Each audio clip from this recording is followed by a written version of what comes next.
We believe that the partner that the CBC PAC has had over the years to elect Democrats across this country has been Hillary Clinton.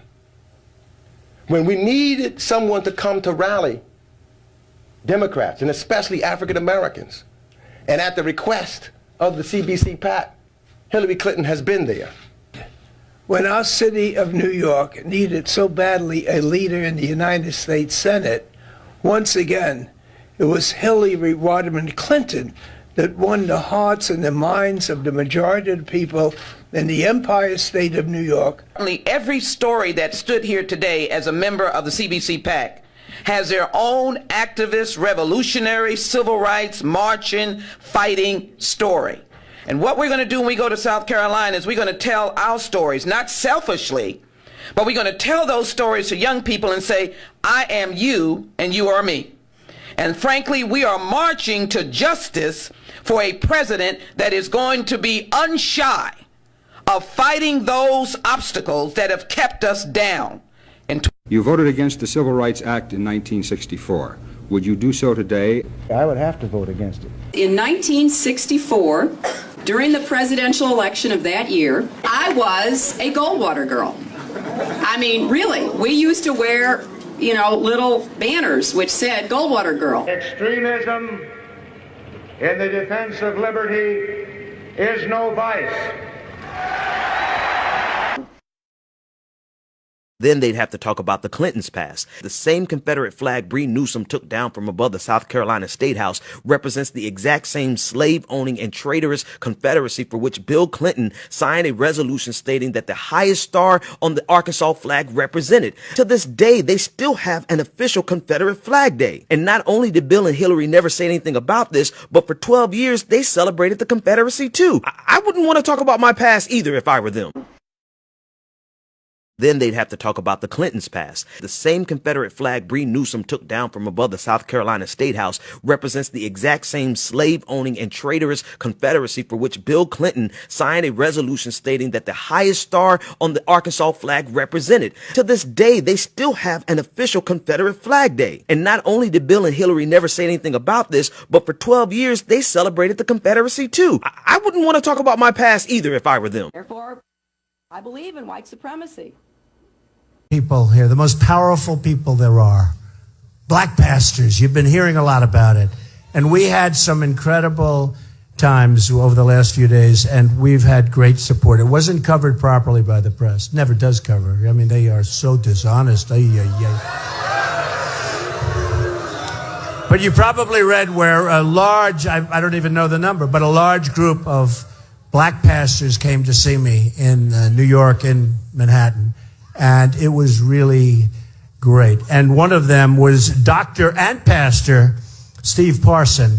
And Steve put together a group of endorsers, all endorsers. And I said, well, you're endorsing me. I'm bringing you up for a couple of seconds. I'm going to say, beautiful guy. So Steve, come on up with your friends. Come on up.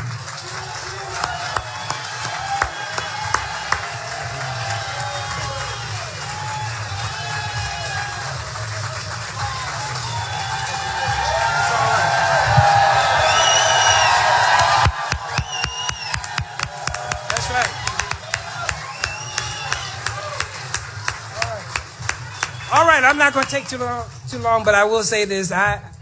We're a group of black ministers, as you said, and then we have one token brother over there, right? Okay, but I will say this, that people ask me, well, why are you endorsing Donald Trump? Well, my opinion, he's the best. And found an old New York Times article from 1927 that talks about Fred Trump, father of Donald Trump. So let me quote, a man named Fred Trump was among those arrested in a massive brawl between KKK members and police at a 1927 Memorial Day parade in New York City. He was not on the side of the police. Now, is it the same Fred Trump? It could have been a different Fred Trump. Well, here's interesting evidence. The Times article listed the arrestee's address as 17524 Devonshire Road in Jamaica Estates, Queens. Past local news reports noted that the Republican presidential frontrunner's father lived at that address. So Donald Trump is facing new allegations of racism after a former employee of his claims that he was forced to leave the hotel that he was working at because he was black when Donald Trump and his wife would visit. Now, this is according to an article published in The New Yorker by journalist Nick Baumgarten. And apparently he spoke to a man by the name of Kip Brown who worked at one of Donald Trump's casinos. According to Baumgarten, Brown also used to work in the casinos, at the Showboat, bussing tables, and at Trump's castle, stripping and waxing floors. When Donald and Ivana came to the casino, the bosses would order all the black people off the floor. It was in the 80s. I was a teenager, but I remember it. And he also says they put us all in the back. You know, the irreverent Donald Trump show rages on across America, part theatrical tour. So the news meet here, you can have it. Anybody want? But the masses come to experience the fiery rhetoric. When Mexico sends its people, they're not sending their best. They're bringing drugs, they're bringing crime, they're rapists. In these crowds and fanatical adulation, there's a growing undercurrent of extremist support. Can you not speak in English? Last week at Trump's rally in Alabama, a supporter shouted white power during the speech. So, former Louisiana state representative and Ku Klux Klan leader David Duke has described Trump as the best in the lot. The neo-Nazi website Daily Stormer says Trump is the only candidate talking about anything at all that matters. And the white nationalist organization American Renaissance says Trump may be the last hope for a president who would be good for white people. When asked why he's getting this kind of support, Trump says he doesn't need it. A lot of people like me. Evangelicals like me. The Democrats like me. Liberals like me. Conservatives like me. At a campaign stop in South Carolina, we asked again. You seem to be getting a lot of support, or growing support, from radical right-wing groups, some white supremacist groups, neo-Nazi groups. Does this concern you? That I don't know about. I mean, you're telling me something I didn't know about that. Brian Levin is with a hate group watchdog. He says Trump's message is reverberating on the political fringe. He uses stereotypes that degrade people like Latinos. So while Donald Trump is not a hardcore hate monger at all, he is someone who is not above using messages that appeal to those who are. We're letting all these people come in that do not want to be Americans. Ron Garcia Quintana is a lifetime member of the Council of Conservative Citizens in South Carolina, a white supremacist group cited by Dylan Roof, the gunman who killed 9 black churchgoers in Charleston this summer. Garcia says he's only marginally involved with the group, though the Southern Poverty Law Center lists him as a board member. He was in the crowd for Trump's speech in South Carolina to hear Trump's plan for ending what he sees as an invasion of undocumented immigrants. Well, I don't want to get anything done with illegal aliens. I want them to cross the river. I'll give them another towel and they can dry their back. They need to go. What excites me about Trump is the no-nonsense approach and straight in your face kind of approach. An approach that has Donald Trump at the top of the polls. Thank you all very much. Dudes just out there a bit like big supporters of Trump, trying to holler at Trump, got their signs up, trying to get some signatures, some handshakes, some eye contact. You know, Trump's like not even giving him no props at all. Dude right here, man, bald head dude, got his hand out, you know. Like, what's up, Trump? You gonna shake my hand or not? Trump just ignoring him. Dude keep trying, still trying, nothing.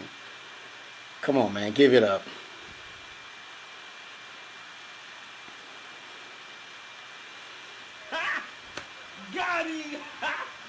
It's one of them things, man, you really have to think, is Trump got our back or what? Your call, America. Call it.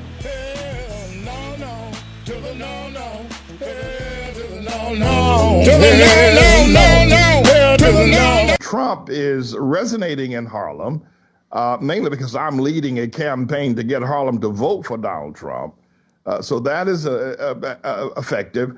And I think the other thing is that most leaders who are looking at Trump and saying that perhaps he's our boy, maybe a little bit afraid right now to step out of line with the Democrat Party in the neo-Leninists, if you will, and say we're for Trump. That's breaking line with what is the traditional, lock and stock barrel of how black people vote.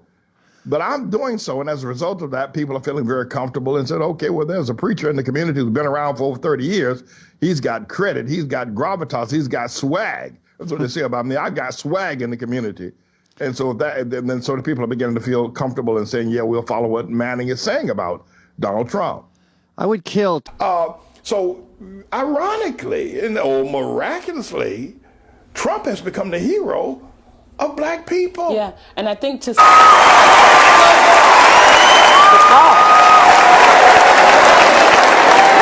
see, right now, these people that you're calling black leaders are not what they used to be with Marcus Garvey's day. They're not what they used to be back in the days of W.E.B. Du Bois or Martin Luther King. Those were the people that got us together and planted a strategy, and we're not looking for fame. But today's black leaders, I'm afraid, have become leading blacks. And don't ever confuse leading blacks with black leaders.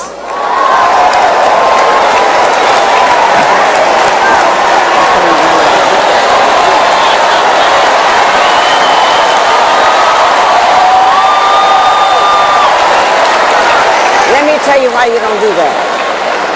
One of the reasons you don't confuse them, black leaders are chosen by you. They're chosen by the people they're going to lead. They're chosen by us. But let me tell you about the leading blacks.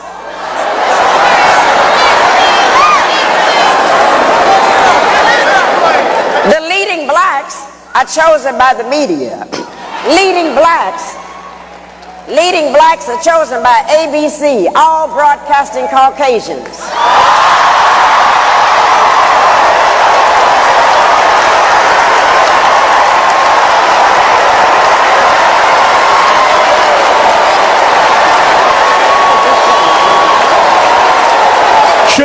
Should I stop her or let her go?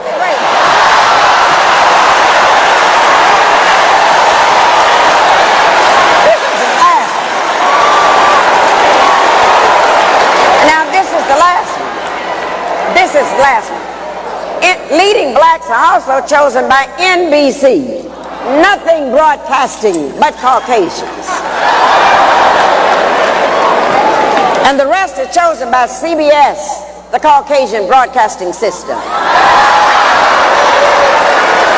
And when you allow leaders to be chosen by the media that's owned by the corporations, when you get ready to change your lives, when you get ready to demonstrate, when you get ready to march, when you get ready to come to the covenant, when you get ready to endorse and make Tavis one of our next elected officials, but what happens?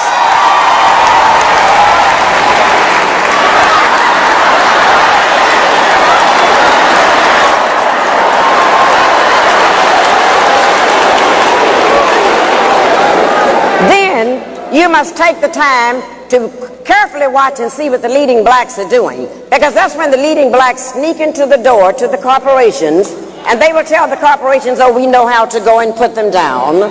We know how to get you some real affirmative action Negroes to come in here and work.